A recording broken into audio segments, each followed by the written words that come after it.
야, 할렐루야. 오늘 말씀은 노예 상처 치운다.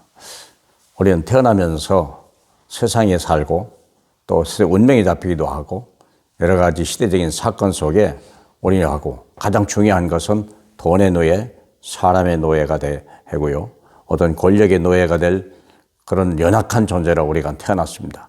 여러 가지 공부하고 이러는 것도 우리가 그런 게 좀 그들에게 잡히려고 하는 거잖아요, 실은요. 자, 그러면 하나님의 계획은 뭐냐? 출애굽기 11장 우리 4절로부터 7절까지 보겠습니다. 모세가 바로에게 이르되 여호와께서 이와 같이 말씀하시기를 밤중에 내가 애굽 가운데 들어가리니 애굽 땅에 있는 모든 처음 난 것은 왕 위에 앉아 있는 바로의 왕 장자로부터 맷돌 뒤에 있는 몸종의 장자와 모든 가축이 처음 난 것까지 죽으리니 애굽 온 땅과 전무후무한 큰 부르짖음이 있으리라. 그러나 이스라엘 자손에게는 사람에게나 짐승에게나 개 한 마리도 그 혀를 움직이지 아니하리니 여호와께서 애굽 사람과 이스라엘 사이를 구별하는 줄 너희가 알리라 하셨다라. 아멘. 하나님 아버지.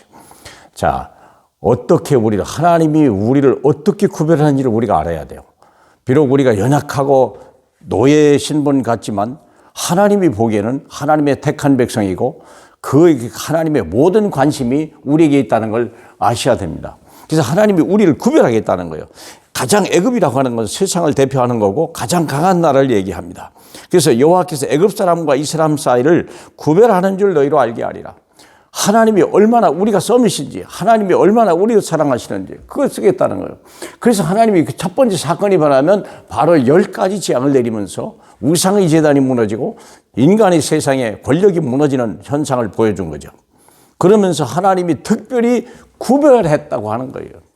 코로나 때문에 여러 가지 정유 때문에 아닙니다. 여러분, 우리는 세상에 살아야 될 사람이 아니에요.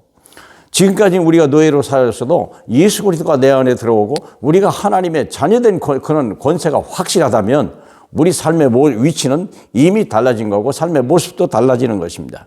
그래서 하나님은 이 땅에 큰 재앙과 전쟁과 지진을 줄지라도 하나님은 우리를 구별하겠다는 거예요. 하나님이 끝까지 책임지시겠다고 하는 증거가 있다는 거예요. 그래서 모든 사람이 죽는 자리에 죽지 않는 사람, 세상이 멸망하는데도 전혀 두렵지 아니하는 사람, 바로 그런 사람으로 구별하겠다는 거예요. 그래서 우리 노예된 상처를 치유하는 거예요. 이런 것들이 거듭하면서도 모세도 변해가는 거죠. 출애굽기 14장 1절로 13절 홍해가 갈라지는 사건과 이스라엘 백성이 출애굽하고 애굽이 무너지는 실질적으로 무너진 사건들 홍해 그것까지 하나님이 연출한 거 아닙니까? 그래서 우리의 모든 어린 양의 피로 우리의 모든 죄가 소멸했다는 것이 얼마나 엄청난 것인지, 그리고 예수 그리스도가 부활하심으로 인해 사망의 세력을 잡은 자 마귀가 어떻게 무너지는지 그 대표적인 게 바로 애굽의 바로의 왕이 무너진 거 아니며 요다 홍해에 수장된 사건이죠. 그래서 하나님은요 이런 역사를 보여주겠다는 거예요. 우리 사도행전 12장에도 보니까요, 우리가 베드로가 잡히고 야고보가 죽었는데도 불구하고 이스라엘 연약한 자들이 모여서 마가 다락방에 모여서 기도할 때 베드로는 살리고 하나님이 헤롯은 벌레 한 마리를 가지고 그를 죽게 했지 않습니까? 그게 구별된 사건이요. 이스라엘 백성이 그렇게 힘을 얻은 거예요. 사랑하는 여러분. 그리고 세 번째입니다. 출애굽기 23장 14절 9절 가장 중요한 게 뭐냐? 하나님이 우리에 대한 완벽한 계획이 있어요. 유월절, 오순절, 수장절. 우리 태어나기 이전부터 하나님이 우리를 어린 양의 피로 깨끗하게 씻고 광야 40년 동안에 하나님의 성령이 인도하는 자가 사막의 길을 내고요.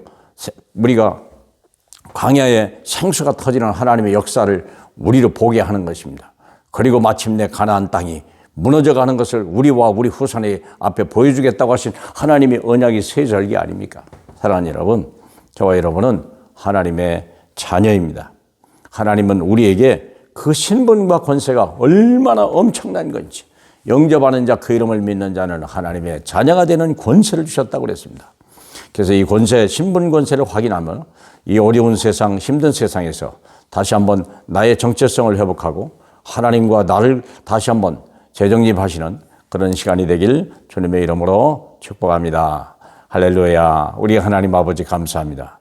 저희가 무엇이간데 이렇게 하나님의 자녀라 일컬음을 받고 하나님의 늘 함께 하시며 세계복음화의 미션을 주시기까지 우리를 사랑하시는지요. 우리 후대가 다 주님 앞에 있사오니 주님의 영광을 보는 귀한 시간 되게 하옵소서. 예수 그리스도 이름으로 기도합나이다. 아멘.